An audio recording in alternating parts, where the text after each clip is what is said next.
Published 0426 the 18th of November 2017. Updated 1841 the 18th of November 2017. Defence Secretary Gavin Williamson is planning to go to war with Chancellor Philip Hammond to halt plans to reduce the number of Royal Marine Commandos by 1,000. The Treasury is insisting the Ministry of Defence slashes costs in other areas in order to pay for 2 new aircraft carriers and the F35 B jets to operate from them. Among the plans being considered are the decommissioning of the Royal Navy's 2 amphibious landing ships, HMS Albion and HMS Bulwark. New Defence Secretary, pictured alongside Captain Jerry Kidd, left on board HMS Queen Elizabeth, is planning to veto planned attempts to cut 1,000 Royal Marines. The Treasury wanted the MOD to slash costs across the forces to equip HMS Queen Elizabeth and her sister ship HMS Prince of Wales with a fleet of F35 B fighter aircraft. Former Defence Secretary Sir Michael Fallon was believed to be in favour of making the cuts. However, his replacement wants to commit more spending to the military. A senior military source told The Sun the chiefs were sceptical of Gavin Williamson at first because he's young and clearly inexperienced.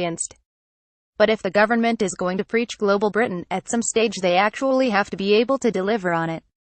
He has understood that very quickly, and is going to take on the Treasury instead. The cuts were part of the ongoing defence review. Earlier this week, the 41-year-old former chief whip landed on HMS Queen Elizabeth ahead of next week's crunch budget. The current defence review comes at a time when former senior US and British military leaders have expressed concerns about the impact of the planned cuts. Speaking on board the new aircraft carrier, Mr. Williamson said, "I am taking the time to listen to lots of people. I always value people sharing their views and their experience with me."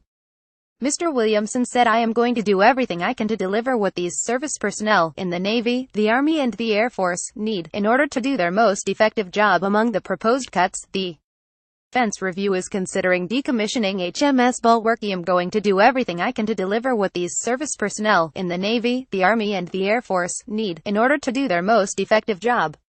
I always value people's opinions, and I've got an amazing team of senior officers that are doing a wonderful job." On Tuesday, General Sir Richard Barrons told the Defence Committee that more money needed to be ploughed into the military, with armed forces close to breaking. Mr. Williamson said he wanted to keep British defence spending above 2%. He continued, "I am taking the opportunities to look at all the arguments, all the information, so that we can make the strongest arguments to make sure our armed services have the right resources they need in order to do their job."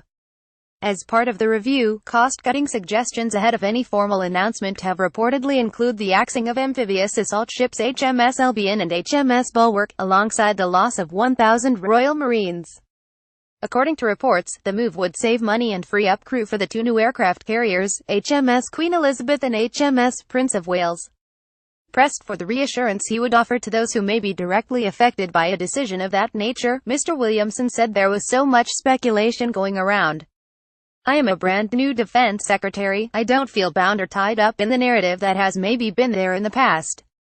I just want to sit down with the people who are doing an amazing job for our country, talk to them, listen to them, learn from them, and try and do the very best by them.